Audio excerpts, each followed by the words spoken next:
Welcome, beautiful teachers, to another vibrant music teacher chat. It's a pleasure to have you here and to discuss all things teaching and goodness and having fun with music with you. So today's show is about a maybe sensitive topic about sensitivity. So I think it's one that needs to be addressed, and we're going to dive into that in a moment. Before we get there, I wanted to share some things with you about our event that's happening this summer. So we're doing, if you haven't heard yet, the Teacher Turbo Boost is coming live and in person to Cincinnati. We've only done that as an online event before, and this is going to be a 2-day in-person event in Cincinnati, Ohio. So if there's any chance you could make it to Ohio on July 20th and 21st, we would love to see you there.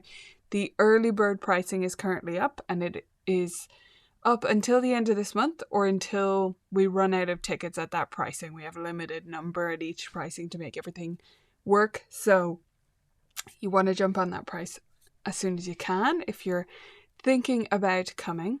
And I wanted to make an extra special announcement today, which is one of our guest speakers. Now, we've put some hints out, some pretty obvious hints, so you can shout it in the chat if you already know who this is going to be. But our special guest, I'm going to bring her on through the magic of technology in just a second, not live, recorded, to share with you about her session. Have any of you seen the clues on socials? Do you know who it's going to be? Here she comes. You're about to see her, and this is all about her session that she's giving at the Teacher Turbo Boost in Cincinnati.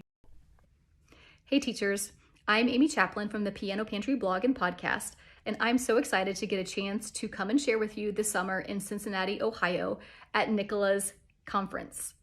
So the session that I'm going to do is called Evolutionary Entrepreneurialism, Grow Your Studio One Yes at a Time. In that session, we're going to be looking at ways that we can pay attention to what's happening around us and to client demand and be creative with our studio offerings. So through that process, I'm going to be sharing 6 different ways that my own studio has evolved over the years. And then we're going to spend a little bit of time sharing ways that our studios have already evolved and just brainstorming the possibilities of what could be in the future. So I really look forward to sharing with you there, and it's going to be a great time. So see you in July. Yes, so the wonderful Amy Chaplin is going to be joining us in Cincinnati this July. We've one more special guest to announce, and I hopefully will have that announcement for you next week, so you can hang on for that one. I'm just thrilled that Amy is able to come though, and I love the sound of her session. I can't wait to watch it myself. It's new for her, so I haven't seen her give it at a conference or anything like that, so really excited for that. And I want to show you some of the other things happening at the event as well. So this is our event page if you haven't scrolled through it. And you can watch me talking through everything there, but I just wanted to briefly talk through the schedule so you get a sense of what it's going to be like. It's 2 days, July 20th and 21st. That's a Saturday and a Sunday. And we're starting, of course, with check-in time. The first session I'm giving is called Looking Back from the Year 2100. And I've been working on my slides actually the last couple of weeks for that. I'm also giving that session at APPC in Melbourne before this. So yeah, it's a pretty wide-ranging and I think pretty epic session to kick us off. Then what's not on the schedule here, and there's a little bit of a secret, but not really, is in between these sessions, we're actually going to do some movement just for about 5 minutes, simple movement that anyone can do and is very inclusive of people who are able to stand up and people who need to stay seated, etc., with Gigi, who's on our team. And Gigi is actually, she is a music teacher, but she's also a yoga teacher and an art teacher. She has many strings to her bow. And she's going to be leading us through some movement breaks so that we aren't just sitting down and kind of melting into our chairs all day. And then the next session, I'll get you up and moving as well. This is the Power Booster Accelerator. So we're going to be speeding through some of the creative and non-reading elements, I would say, of the first year of piano. And we have a coffee break, very important. Coffee and other beverages are provided and included in the ticket. Next up, we have Practice Pie, which is a session all about getting your parents involved in practice. Then we have the easy button, which I was just working on today before coming on this show. So I'm the most excited about this session right now, but that's just recency bias. But yeah, I am really excited to share that one with you. And it includes a brand new resource, kind of a preview of something that's coming to VMT later this year as well. And we have our lunch break, and that is catered, so you can just relax. You don't have to go queue in a cafe or find something for your lunch. And we have our still secret other special guest, and then another coffee break. Again, beverages are provided. Then Uncommon Sense will be our final session of the day, and that's all about the things we assume parents or students know and don't think to explain to them, but actually are learned knowledge rather than common sense. So it's one to get you thinking. Then optionally at the end of that day we have craft and chatter. So I'm going to be bringing some crafting stuff for you to do. And you can stay and colour and craft, no pressure to complete anything or do a show and tell of it. You can throw it away if you want to, or you can keep it to bring home. Or you can stay and just chatter. If you are introverted like myself and need some downtime, you're welcome to leave at that point and just go relax in your hotel. After that, we're actually going to have a little cocktail hour from 5 to 6 if you want to chat with me in a more casual setting and with the team and other teachers.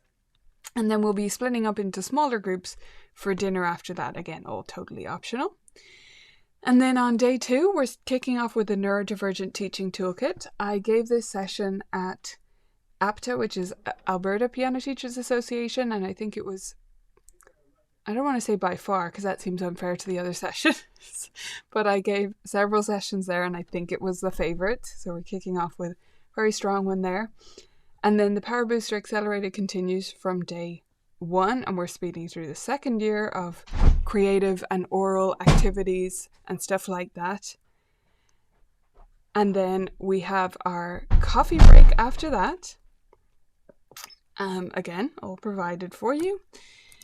Then curriculum checkpoints, which is about talking through, brainstorming together what we could include in our own curriculum. So a lot of teachers tell me that they want to craft their own curriculum for their studio, but they're not really sure how to do that or what it should look like or where to start. So we're going to do some of that brainstorming together. Then we're going to jam to work on some teen-friendly creative skills. And we have our lunch break. Again, that's catered and all included. Then the wonderful Amy Chaplin, who you just heard about her session. Another coffee break. Really important to refuel and chat at these things. And then the policy problem solver, which is about getting together with other teachers who are struggling with the same issue or want to discuss the same issue when it comes to policies in your studio. Finally, we have the Circle of Fifths Odyssey, just a blast through an improvisation activity that I love in my studio as a big group improv, which is just going to be a really fun way to finish things off. And then finally, if you have time to stick around for it, we're doing some Irish dancing to finish. Very simple Irish dancing that anybody can do, I promise you, but we're having a bit of a Céilí, which is basically an Irish dancing party dances. That's really what a Céilí is. So yeah, I'm so excited for this. And I hope that if there's a chance, you can make it to Ohio this July, that you'll think about it. Cincinnati is very affordable. It's actually quite easy to get to. I know it's not a huge city, but there's a lot of direct flights into the airport, or it flies from Chicago, so very easy connections as well.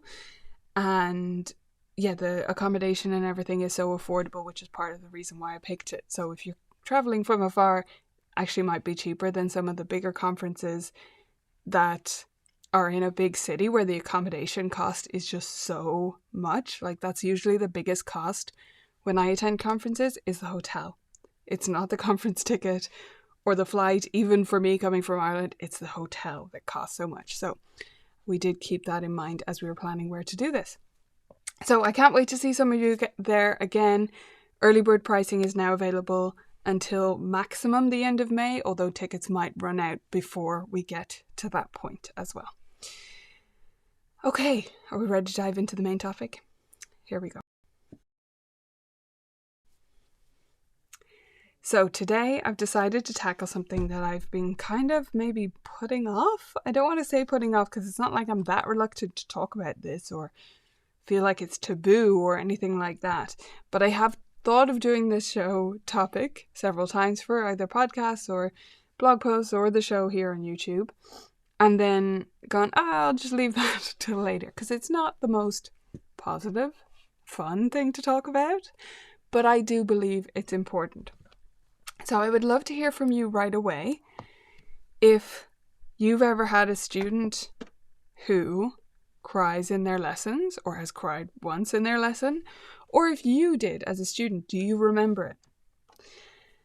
I don't hear people talking about this, and yet it's not that uncommon.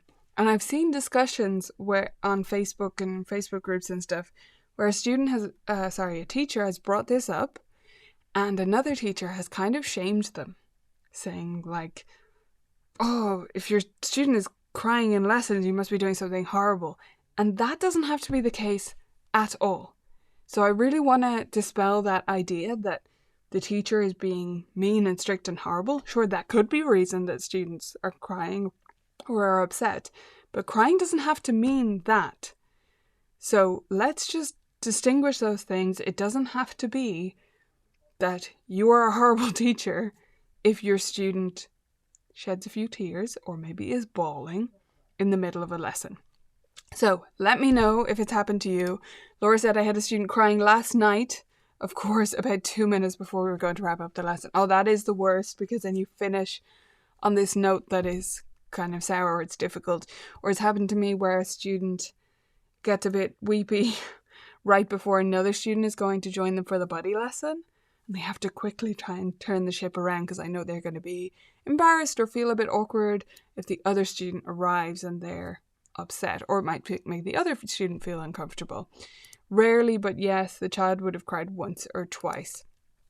Yeah, look, it varies and people's experience is going to vary. And I think it also, maybe it depends on the type of students you attract to your studio. Some of the students I've had who were very teary have actually been transfers from another teacher, and they were put under a lot of pressure before, and so they've come to associate piano with a lot of pressure and things like that. But I want to start, well, before I go through the reasons one might cry, I want to first disclose that I was a student. So if you have a me, you have my sympathy. Because I don't think it was easy for my teachers to deal with either. But it wasn't that my teachers were being horrible to me. I think from maybe tween age and up, I was a regular crier in lessons. And it wasn't that I was upset. Actually, from that age and up, I had lovely teachers. So it really wasn't anything to do with that. It's something about the one-on-one environment for me that brought this out in me. So that might be part of the issue as well. Okay, so why do kids cry? So I looked up a list, Googled this to try and find in general, why do we think kids cry? What are all the reasons that I might not have thought of? So Google came up with pain, physical pain, fear, sadness, frustration, confusion, anger, when they cannot express their feelings. That was an interesting one on the list. And I'm going to add 2 more of my own that I didn't see in my Googling, which is guilt. Comes up in lessons. They cry because they're feeling guilty or like you're disappointed in them, even if you're not and you haven't expressed that. Sometimes they can put that on the situation. Or overwhelm. And looking back on me as a kid, it was mostly overwhelm. It wasn't that I was upset. Most of the time, I wasn't really upset about anything. And I definitely couldn't explain to my teacher what was going on or what the problem was, because there wasn't really a problem other than there was too much information. And because someone was watching me, I felt under a lot of pressure to put it all together. And I didn't feel like I had space to think. So I've mentioned before that I'm quite introverted and was maybe more so as a child, although I don't think it showed in the same ways that it does as an adult. And so the influx of information was just overload. That's all it was. Again, looking back now. But as a child, I couldn't have told you that because I was a child. So it is difficult to deal with. So let's go through each one of those reasons and see how we could deal with it in this situation. And I'd love your thoughts too as we go through here. I am not a child psychologist. I'm not an expert in this other than experiencing it myself and dealing with it in the best way I know, doing the best research I could as a teacher. So, number 1 was pain. That's the simplest, right? It's the easiest for us to deal with. If you can usually tell from context, from them, holding their finger, if their finger hurts, they cut it, something like that, or they're physically ill and they're in pain in some way, it's usually pretty easy to tell, and they're usually better at communicating that with you, especially if they're a little bit older. So we can just deal with it appropriately. Maybe they need a plaster, maybe they need to go to the bathroom and wash their finger if they cut it, maybe they need not to use that hand for the rest of the lesson. Maybe they need you to call their parent to come get them because they're sore or ill. That's easier to deal with, right? So I think we can agree that's the simple reason. But I have almost never seen that in my lessons, that a student is crying because they're in pain right there. They might come in with some kind of injury from somewhere else, and therefore we adapt the lesson according to that.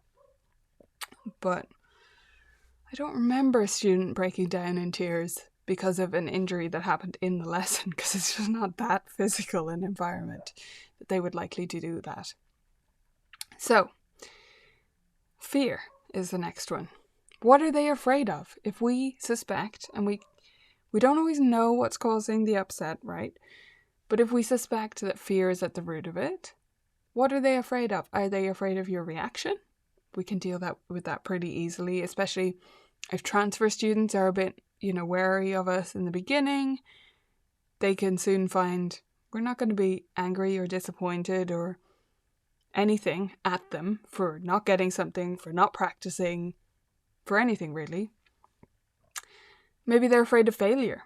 A lot of perfectionist students can get quite upset when they're afraid to make a mistake, afraid to fail, or when they actually do make a mistake, or in their eyes fail at something. And that can be difficult for them to deal with and might cause them to get upset. Okay, what about if they're frustrated then? The solution here, and you're about to hear this come up several times, is to make it easier. I will normally, if they seem frustrated by something and they seem on the brink of tears or heading in any way in that direction where they're getting frustrated, and there's certain children where you might have to encourage them through it because they do tend to give up easily. But for a lot of kids, as soon as I see that frustration, we take a sidestep, do something completely different, and then we come back to it, usually without them realizing it, and do it from a completely different angle. So they're getting frustrated by a particular piece. We straight away go to another piece, get up and do a game, do something different. And then by rote, I teach them the rhythm that they were struggling with in the piece through something, some little drumming drill or fun thing. And then we go back to the piece. We recognize that we've already done that rhythm and we work through the frustration that way. So we don't say, oh, well, we need to forget about that then, just because they're getting upset. But sometimes we do need to set it aside for a moment. If they're crying because they're confused, that can happen, especially with the younger the kid is. I think this is more common, where they're getting upset because they don't get it. And they sort of can't tell you that they don't get it or why they don't, or they feel like you think they should, but they're not. So, again, make it easier. Set it aside for a moment, come back to it in a new way, sing it, dance it, tap it. You do the right hand, they do the left hand, all those sorts of tools, until we can make it easier for them. So we're helping them work through it without going directly through the bit that is causing them to get teary or upset. What about angry tears? I don't know that I've had this one so much. The only context where I've had a student really be angry and maybe get a little bit teary-eyed or like watery-eyed about being angry is when they're angry at themselves, and really we could call this frustration as well. Often this happens more with my neurodivergent students, and they can get frustrated by a situation and almost by their own handling of the situation, like that they feel they should be able to deal with the emotions or deal with the thing that's happening, and they know they can't, and it kind of bubbles up inside them. Again, if there's anger that we're dealing with, redirection straight away, because we don't want to take that further. Okay, what if they're me? If they're overwhelmed, or maybe they just can't express their feelings, you can't figure out what's going on. Reduce the inputs. Make it easier again, and reduce the amount of information you're expecting them to deal with. And avoid getting into the trap with this of thinking, oh, well, the reason they're overwhelmed by this information is because they didn't practice and they should have practiced. And then you're getting annoyed because you just feel like, well, if you just did the practice. But here's the thing. Even if you don't say any of that to them, they will pick up on that feeling from you. And it doesn't help anyone. So why don't we just treat the situation as it is, which is they haven't practiced, maybe they never practice, and so they're overwhelmed by this information. What can we do to help them process it and to process each part individually and reduce the amount that is coming in at them? Okay, so a few don'ts for you. And most of you will know these, but no shame if you've done these before, because I know it's easy to fall into these things. Don't tell the student to stop crying directly. Shh, don't cry, don't do that. Or, the worst one, you might know what's coming, tell them to calm down. I was told to calm down a lot. Not particularly by teachers, but, you know, if you cry in piano lessons, you cry in general as a child. Being told to calm down does nothing for anyone. It only puts more pressure, especially if they're already overwhelmed, and it is not helpful. And yeah, when has being told to calm down, whether you're angry or crying or anything else, ever helped anyone? I've never heard of it helping, so let's not say that. Also, don't brush it off or tell them, it's okay, no problem. Nothing's wrong. It's all fine. Because to them, it doesn't feel fine. And all you're doing there is telling them, not only are you not getting it or wrong or frustrated, but you're also wrong to be frustrated or overwhelmed or upset. That's not a good message. Also, don't force them to explain through their tears. You can ask them about it later. Probably not in the same lesson, because, I mean, this is probably relatable even if you've never cried in this kind of situation. But if you're feeling weepy, you're more likely to cry within a certain period after you've just been crying, right? It's like you've kind of turned on a faucet and it's looser. The plug, whatever you call that. Can't think of the word right now. So don't ask them to explain right then. Probably not in the same lesson, but maybe next week say, oh, I don't know if you remember, but last week you were getting a bit upset, or we had a little bit of a frustration with this, or whatever happened. Was there anything in particular that was difficult to deal with? Or, you know, you can kind of broach the subject the following week, but don't get them to explain at the time that they're crying, because that's forcing someone who's crying to talk. And that's really hard to do when you're crying, and tends to make you cry more because you're running out of breath then.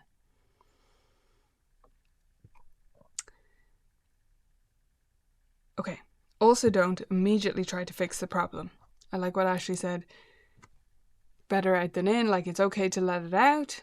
I do think that's good. We don't want to immediately stamp on their frustration or upset by trying to get them to fix the issue. So that's why in all my examples of the reasons you might have a teary child, I said, okay, so let's do something else and then we can come back to it and fix it. You can fix it later, but don't fix it right away or try to fix it through the tears, because once it's overwhelming, it's overwhelming. It's in this category and it just gets worse and worse and worse. So try to fix it a little bit later if you can. Okay, now, if it's escalating, So I start off a little bit weepy, and then it's getting more and more and more and more. I like to make sure I've offered them a chance. If I haven't managed to redirect in time, in other words, offer them a chance to go to the bathroom, grab a tissue. Like, I would say something like, oh, do you want to go grab a tissue from the bathroom or anything?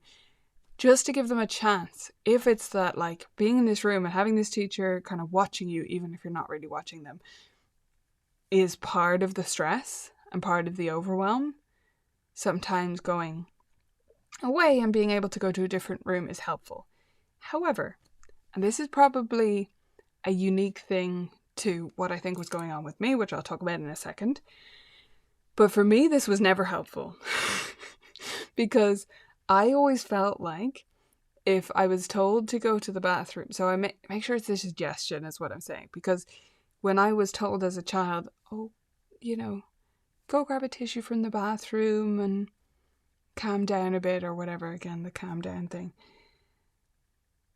I was in the bathroom then, feeling under so much pressure to stop crying. Have you ever been under a lot of pressure to stop? Stop feeling angry, stop crying, stop whatever it is. I'm not someone who tends to get fits of rage, but I feel like it would be similar. Trying to get that under control without tools to do it because you're a child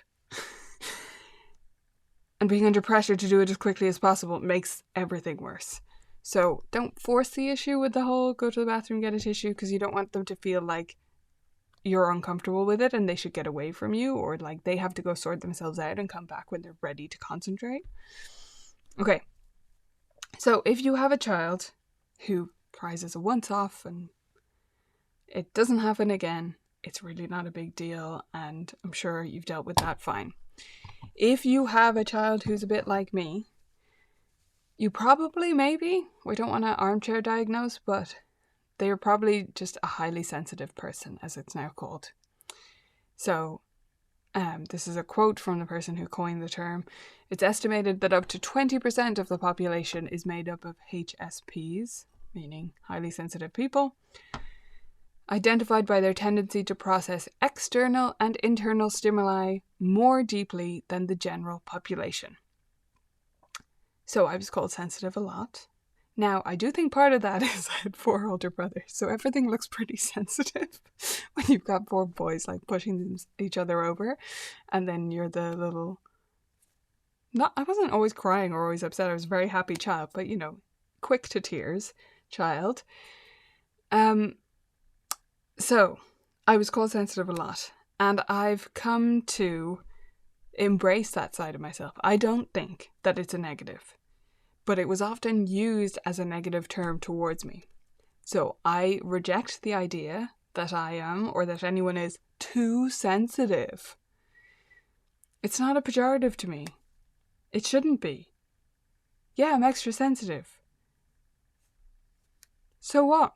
That makes me extra sensitive to everything in a good way. And over time, grow up. I don't cry all the time anymore. I don't cry in piano lessons, certainly not the ones I'm teaching. You learn to deal with the overwhelm and the excess stimuli that you sort of have. But what you don't lose is exactly what Rebecca said, empathy. And I think highly sensitive people are often more perceptive, more attuned to other people's feelings, but also lots of things that are going on. And that's a strength. There are many possible strengths. I'm not saying it's the only one, or this is the best way to be, but this is the way I am. And I choose to see it as a strength. So if your student cries regularly, please know that it is not your fault. Maybe they're highly sensitive. Maybe there's something else going on that you have no idea about. Treat them with sensitivity. Not kid gloves, but being aware of who they are, just like you would if they were dyslexic or dyspraxic or anything else. It doesn't have to be a disability for us to be aware of our students' individual personality quirks, the things that make them them and make them human, and to help them deal with it in the best way that we know how. And as you get to know a student, I believe every every child has a tell with this kind of thing. They don't have much of a poker face. If you have a student who seems to be highly sensitive or easily set off in some way, whether it's crying or something else, you get attuned to what that is. And I've done this with many students now who've come to me like this, particularly transfers. Over time, it will get less and less frequent because you can quickly redirect, quickly figure out what is the thing that seems overwhelming to them or frustrating, or avoid asking them questions about whether they practice because you know that puts pressure on them that they can't deal with whether or not they've done the practice because they feel like the expectation is there. There's so many different things can be going on, but once again, we come back to your student is a human and they have their own individual personality, even if they're 3. And therefore, we have to get used to them, develop that relationship, and work with them the way they are. Make sure things feel fun and on some level easy. And yeah, structure the lesson for them.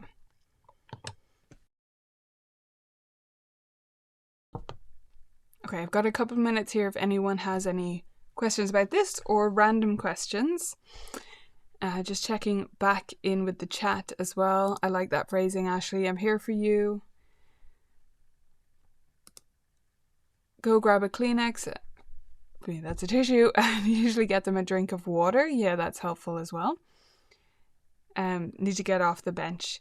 Yes, the bench can feel like a spotlight when you're in this situation where you're not emotionally regulated, you're having trouble dealing with that, and you feel like I'm put on the spot here. So yes, getting them up, getting them to go somewhere else, move around is helpful, but you find the best things for each individual child. A student is sensitive to his feelings, and the parent and I have discussed it, and their strategy is deep breaths, not pushing for them to say why they're crying. Yes, absolutely.